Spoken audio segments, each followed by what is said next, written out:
Dans cette vidéo, je vais vous montrer l'effet de différents facteurs sur la vitesse d'une réaction. Donc, je vais commencer par vous les nommer. Après ça, on va prendre le temps de voir un à un. Le premier, la température, suivi de la concentration des réactifs, la surface de contact des réactifs, la nature, c'est-à-dire la sorte de réactif, l'état physique, solide, liquide, gaz ou aqueux, et aussi la présence d'un catalyseur. Donc, ça va être important de connaître les facteurs et d'arriver à les reconnaître dans certaines situations. Ensuite, j'aurais bien voulu vous faire une petite démonstration. Elle était prête au cégep, mais bon, nous sommes à la maison. Ce sera à venir. J'ai trouvé un équivalent maison, donc je vous ferai une autre vidéo à ce sujet-là.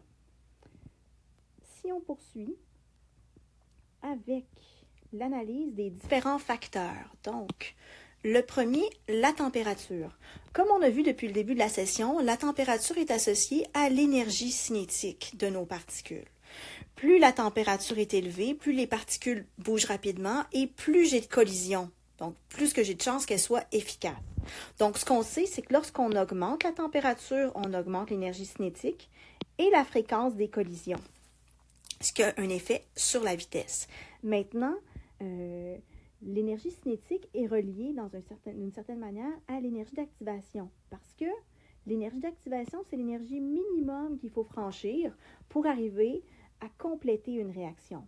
Donc, plus j'ai de particules qui ont une grande énergie cinétique ici, c'est-à-dire plus j'en ai qui ont une énergie qui est probablement plus grande ou égale à l'énergie d'activation, plus j'en ai qui vont réagir.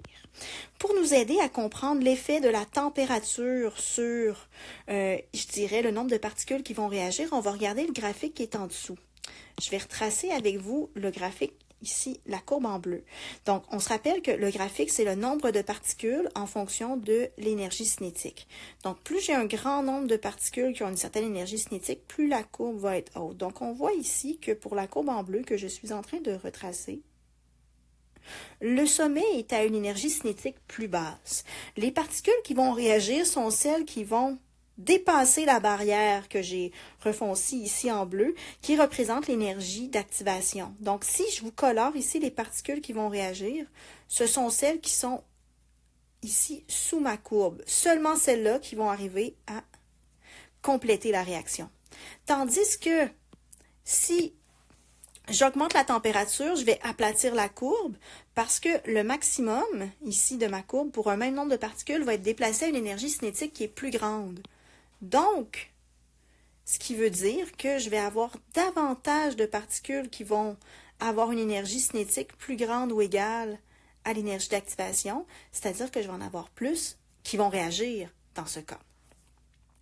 Donc, en résumé, à chaque fois qu'on va aborder un des facteurs qui influencent la vitesse, je vous ferai un petit résumé encadré qui donne des explications selon la théorie des collisions.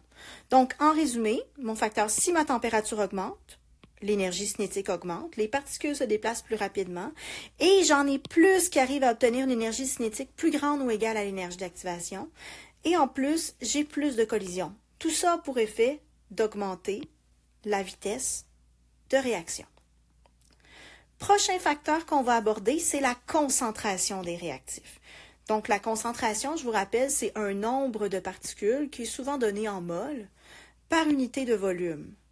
La concentration, on l'établit souvent pour les gaz ou pour les substances qui sont à l'état aqueux, ce qui veut dire dissous dans l'eau.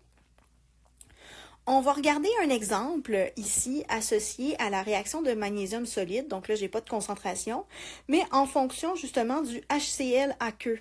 Donc ici, je vois que j'ai une solution de HCl à 1 mol par litre. Et ici, j'ai une solution de HCl à 2 mol par litre dans laquelle j'ai déposé un ruban de magnésium.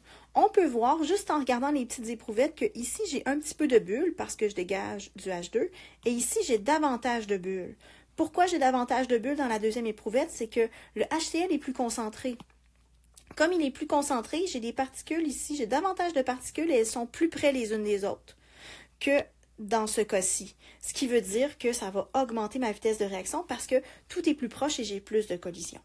Donc, en résumé, lorsque la concentration des réactifs augmente et ils sont davantage proches, j'augmente ma fréquence de collision et Ainsi, j'augmente ma vitesse de réaction. Prochain facteur, la surface de contact. Donc, la surface de contact est vraiment associée à l'état physique solide, parce qu'il faut que j'ai quelque chose, justement, qui est solide et qui ne va pas tout se défaire lorsque je vais le déposer dans un liquide pour le faire réagir. Donc, par exemple, ici, j'ai un bloc de réactif. Donc, ce qu'on va faire, c'est qu'on va regarder ce bloc-là. La partie qui réagit, c'est la partie que je vais colorer ici en bleu. Donc, la surface, c'est tout ce qui est à l'extérieur. Mais ce qui est en plein cœur, ici, de mon gros cube, va pas réagir tant que ça ne sera pas en contact avec la solution autour. Si je prends le gros cube et que je le coupe en plus petits cubes, je vais augmenter la surface de contact parce que la section à l'intérieur ici, qui ici n'était pas accessible, devient accessible, ce qui va faire que j'augmente la quantité de réactifs qui vont se toucher, j'augmente ma proximité de mes réactifs, la fréquence de collision et la vitesse dans ce cas. Donc ici, je vois que j'ai une surface plus petite que dans ce cas-là.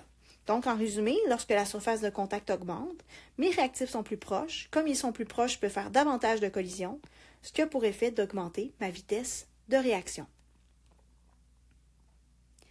Prochain facteur, la nature des réactifs.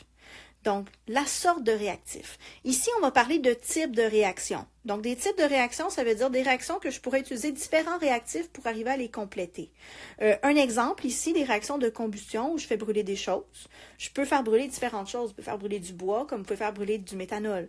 Le méthanol, ici, c'est du liquide à fondu. Donc, si vous avez déjà fait une fondue, le petit liquide bleu, le méthanol n'est pas bleu, on y met un colorant, mais c'est un bon combustible. Maintenant, peut-être est-ce que vous avez déjà fait de la crème brûlée sur laquelle vous avez déposé du sucre? Donc, le sucre aussi peut être un combustible, mais ce n'est pas la même molécule. Donc, ici, si je vous présente les réactions de combustion du méthanol et du sucre, on voit que le deuxième réactif, c'est de l'oxygène et que je produis les mêmes produits. Par contre, j'ai pris le temps de vous dessiner les deux molécules. Donc, on voit, ça c'est mon méthanol, CH3OH, que j'ai beaucoup moins de liaisons. Tandis que dans mon sucre, ici, j'ai plus de liaisons.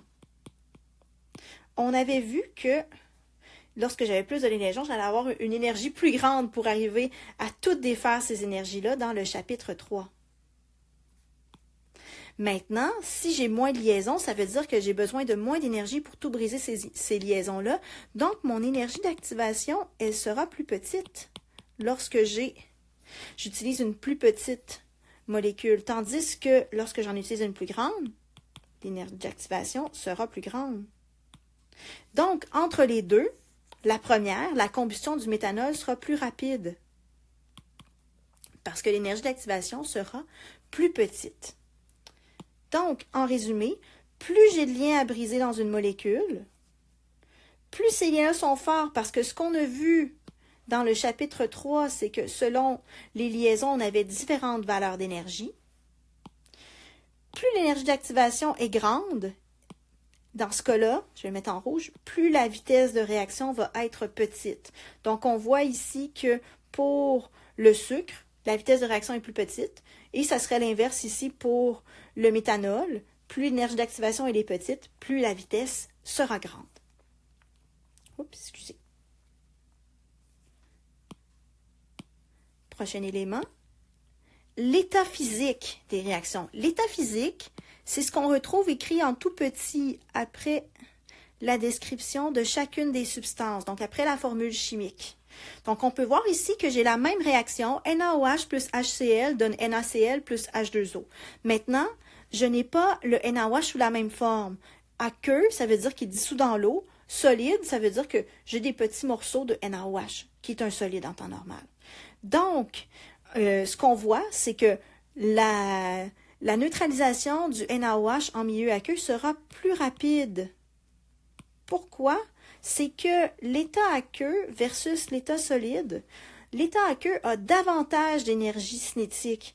Donc, s'il y a davantage d'énergie cinétique, j'ai davantage de mouvement, ce qui va faire que ma vitesse de réaction sera beaucoup plus grande. Donc, vous avez ici le classement des différents états solides, liquides, gazeux et aqueux en lien avec leur énergie cinétique et la vitesse de réaction lorsqu'on les utilise.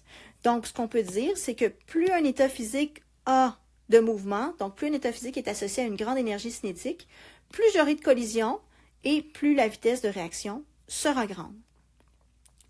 Le dernier facteur qui nous reste à voir ensemble, c'est la présence d'un catalyseur. Un catalyseur, ce que c'est en chimie, c'est souvent un métal ou ça peut être aussi une enzyme, si c'est naturel, ce qu'on retrouve dans notre corps. Donc, un catalyseur, ce qu'il fait, c'est qu'il modifie le mécanisme. On ne rentre pas dans les détails de tout ce qui est un mécanisme, mais un mécanisme, ce sont toutes les étapes pour arriver, dans le fond, à transformer les réactifs en produits. Maintenant, si on l'ajoute dans la réaction, on ne passera pas par le même chemin.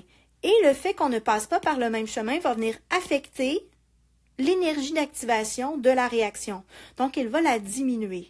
Il y a deux facteurs qui peuvent venir toucher l'énergie d'activation. Il y a la présence d'un catalyseur et aussi la nature des réactifs. Donc, le fait d'utiliser un réactif qui a moins de liaison va nous amener à avoir une énergie d'activation plus petite. Mais les autres facteurs ne touchent jamais l'énergie d'activation. Donc, si on revient au catalyseur, le fait d'abaisser cette énergie d'activation-là va permettre d'augmenter la vitesse de réaction parce que les particules qui ont l'énergie cinétique plus faible peuvent maintenant passer la barrière énergétique et se transformer en produits. En dessous, ici, je vous représente un diagramme d'énergie où on a en bleu la courbe régulière et en rouge la courbe associée à l'utilisation d'un catalyseur.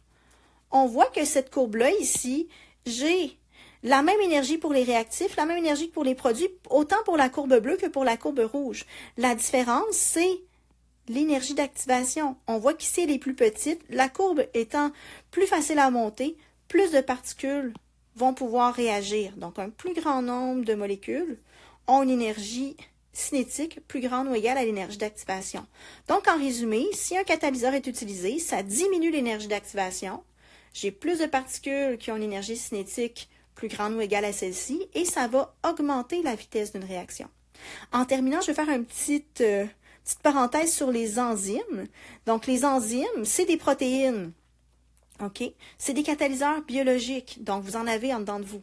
Un exemple qu'on a, c'est la lactase. Donc, il y en a peut-être dans la classe qui ne digèrent pas le lactose. Si vous ne digérez pas la lactose, c'est que vous avez des petites difficultés avec votre enzyme. Donc, le lactose, qui est une molécule ici composée de glucose et de galactose. Donc, le lactose, c'est cette molécule-là ici. Et si vous remarquez, l'enzyme est faite pour accueillir justement le lactose et le retransformer en glucose et en galactose vraiment facilement. Alors voilà, c'était mon résumé pour les facteurs qui influencent la vitesse.